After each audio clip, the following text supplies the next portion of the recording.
ఒక్కసారి కొమ్మూరి గోల్డ్ కి కాల్ చేయండి. తాకట్లో ఉన్న మీ బంగారాన్ని విడిపించి మార్కెట్ ప్రైస్ కి వాళ్ళు కొనుక్కుని మిగతా డబ్బులు మీకు ఇచ్చేస్తారు. హాయ్, వెల్కమ్ టు మనం టీవీ. మన కోసం పంజాబ్ ముఖ్యమంత్రి భగవంత్ మాన్ భార్య గురుప్రీత్ కౌర్ చిక్కుల్లో పడ్డారు.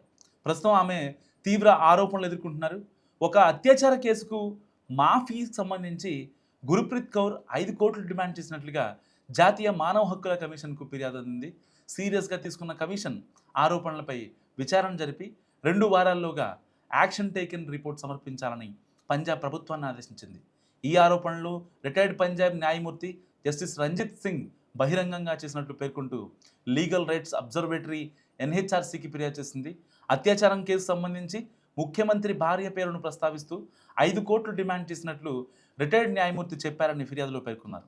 ఈ ఆరోపణలపై స్వతంత్రంగా నిజానిజాలను నిర్ధారించాలని, ఆధారాలను భద్రపరచాలని, దర్యాప్తును ప్రభావితం చేయడానికి లేదా నీరుగార్చడానికి ఏదైనా ప్రయత్నం జరిగిందా అనే అంశంపై నిష్పక్షపాతంగా విచారణ చేపట్టాలని ఫిర్యాదుదారుడు కోరారు.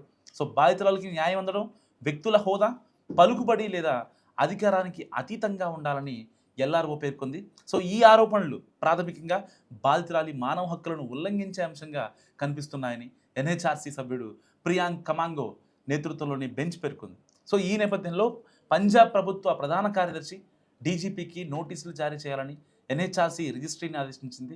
సో ఫిర్యాదులో చేసిన ఆరోపణలపై విచారణ జరిపి 2 వారాల్లోగా యాక్షన్ టేకెన్ రిపోర్ట్ను కమిషన్ పరిశీలనకు సమర్పించాలని ఆదేశించింది.